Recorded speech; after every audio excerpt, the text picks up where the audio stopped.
People like to sing the blues, some like to sing to a happy tune. If you like it, then that's what you should do. Feel the sand between your toes, somewhere down in Mexico. If you like it there, then that's where you should be. Some like the desert and some like the rain, some like things to just stay the same. Freedom of our choices. Well, you don't know me and I don't know you. Shoes walking in different grooves. Freedom of our choices. Some people like to walk alone and not have their soul stepped upon. If you like it, then that's what you should do. Take a cruise on Stockholm's Isles, fall in love and then stay a while. If you like it there, then that's where you should be. Some like coffee, some like tea, some complain, some say la vie. Freedom of our choices. You don't know me and I don't know you. Shoes walking in different grooves.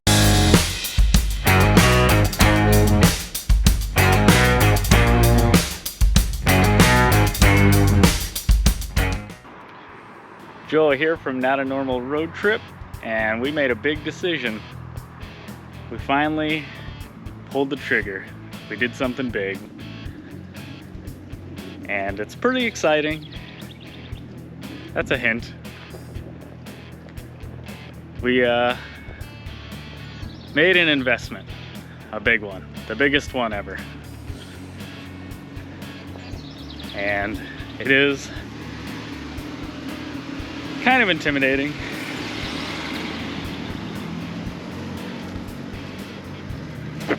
But we decided to invest in a new home. And it's right there.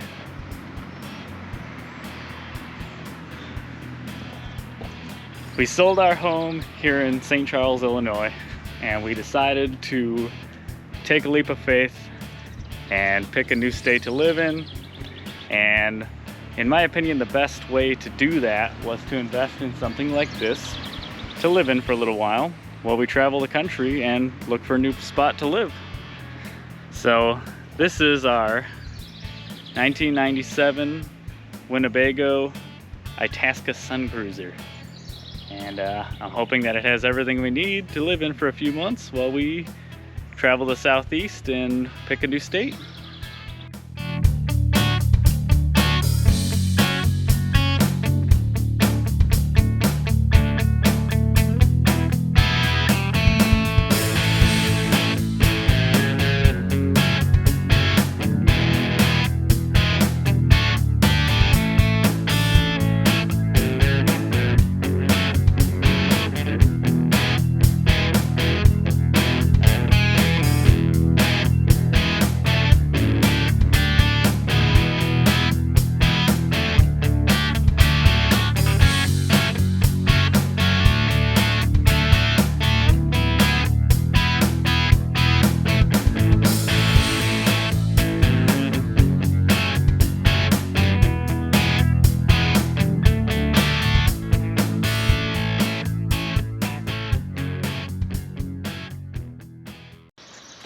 I finally got this thing in the driveway so I can start working on it.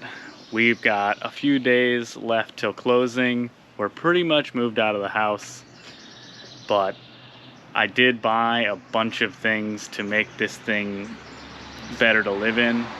I didn't know much about these when I bought it. I didn't know anything about them, but I did some research, and the owner that I purchased this one from was really friendly. He walked me through the whole thing, taught me a bunch of things about it I didn't know. And the mods that I bought for it are gonna make this thing much more livable for full timing in it. Because full timing in it in its stock form is just not gonna be a fun time. You have to run the generator to do anything. So installing an inverter, some solar, some more batteries, some more power, and some safety devices for plugging in, that kind of thing. It's gonna make this thing a lot better, and I'm looking forward to it. It's gonna be awesome. Let's start with the exterior. It's obviously dated, but not bad. There is some delaminating. I'll have to figure out if it's worth fixing or not, how much work it is. I've heard it's a hell of a job, but thankfully it's not too bad. It's only in a couple spots. The graphics are obviously hurting, and degraphicing and painting this thing would definitely be really cool to do. But obviously down the road, once we're established again, for now it's decent looking, just a little fade and graphics peeling off. You know, clear on the bumpers coming off a little bit. I actually love that this thing has a driver's side door, which is awesome. Most RVs don't have that. I think that's like an older RV thing.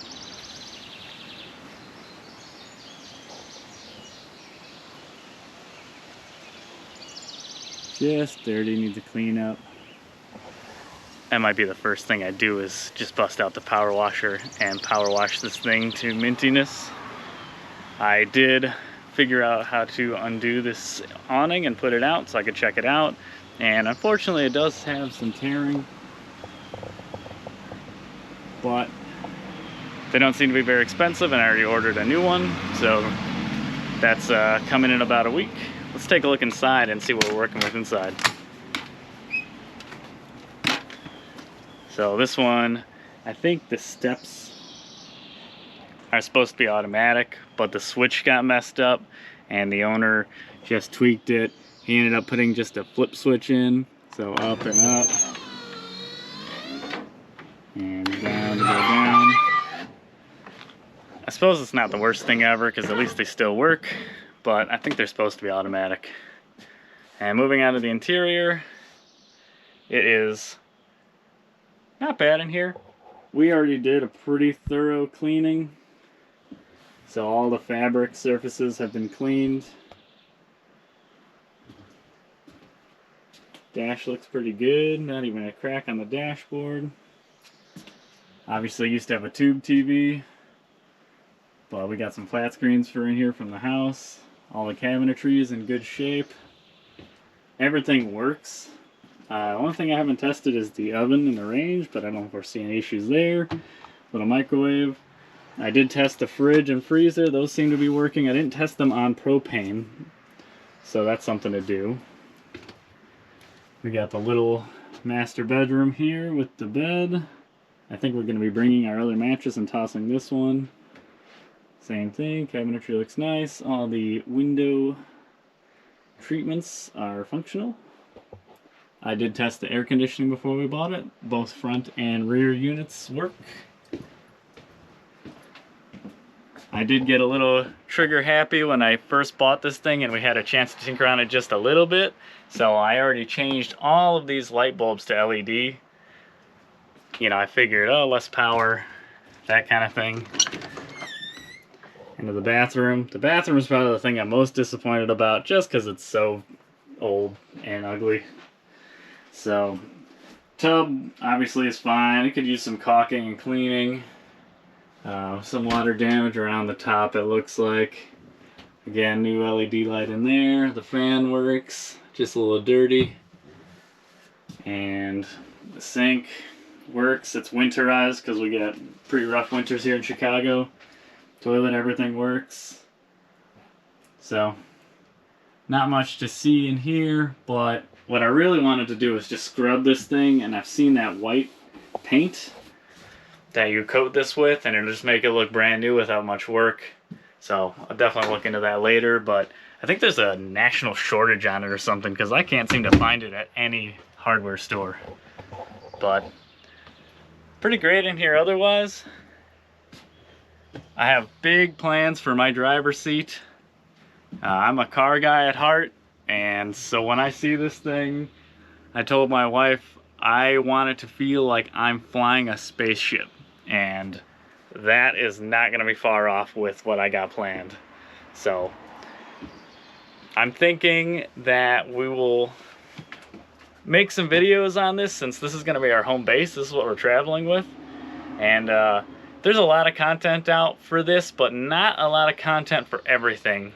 And I kind of want to just take it at face value and see how horrible or how great it's going to be doing all these individual modifications, installing the batteries, I did invest a lot of money into this thing, but not as much as some other people. I've seen people on YouTube that do like, oh, like check out this coach, it's under 100 grand, it's the best one for under 100 grand. I think that's crazy. We bought this whole unit from a very nice family. It's only got 50,000 miles on it, so not bad at all. And we got it for $6,000 cash. And you know, that's a lot of money considering I don't think I've bought one car in my life for over $6,000, and the rest have been like $1,000 to $2,000 beaters. So this is one of the biggest investments I've made. And but you know, I figured, what is that, 6 months of mortgages, and it's paid off. So it's like, it's a kind of a no-brainer investment from that point of view. So even if we live in this thing for 6 months, that's it. We got our dollar amount out of it, and we still own it and can use it. So that's kind of our plan.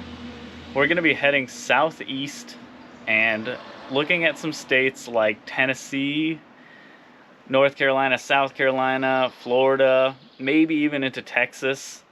Just kind of southeast. We really like American history, and we like older homes, and there's a lot of cool stuff to find down there. And we're really hoping to find a farm or a house with some land, some space to work on more projects like this, and start a new life. So come along. We're going to be posting these videos exclusively to Rumble, and I'm also going to cherry pick them over to YouTube. I'm not a very PC human. It's just not in my blood. So I don't know if YouTube will like me or not. Probably not, would be my guess. I'm brand new to editing and filming videos, so it'll probably get better as I get used to it. For instance, in here, it's probably too dark. I don't even know. Hopefully this GoPro is doing a good job. I bought this GoPro specifically for this adventure, and this has been kind of my dream, to film car content and my various beater builds, and this is going to be on the Not Your Normal Road Trip segmentation because we're interested in American history and maybe not so common places that people visit. You know, my mom and sister are on the beach right now, and that's the last place I think I'd find myself and my wife. So we're going to be retracing our steps first thing out of the gates once the house is closed on and this thing's ready to hit the road. We're going to be heading to Gettysburg and then down to Salem, Massachusetts. And you know what I told my wife is that we really have to slow down. You know, we're not in a hurry. Our full-time job is going to be looking for a new home, but we're going to take some time to enjoy our time off. You know, when's the last time you didn't work for a whole month straight? That kind of thing. And so if our ultimate goal is Salem, Massachusetts, what's between Chicago and Salem that we want to see? And let's go see it and take our time, you know, one day at a time, pick a destination. This thing should be able to boondock pretty easily. And if we need to hook up and get some fresh water and dump our tanks, you know, there's plenty of RV parks or camping grounds that we can stop at. So that's about it for this walkthrough. This will be the first video we post, and I'm hoping to post a lot more, and we'll see you guys next time. See ya.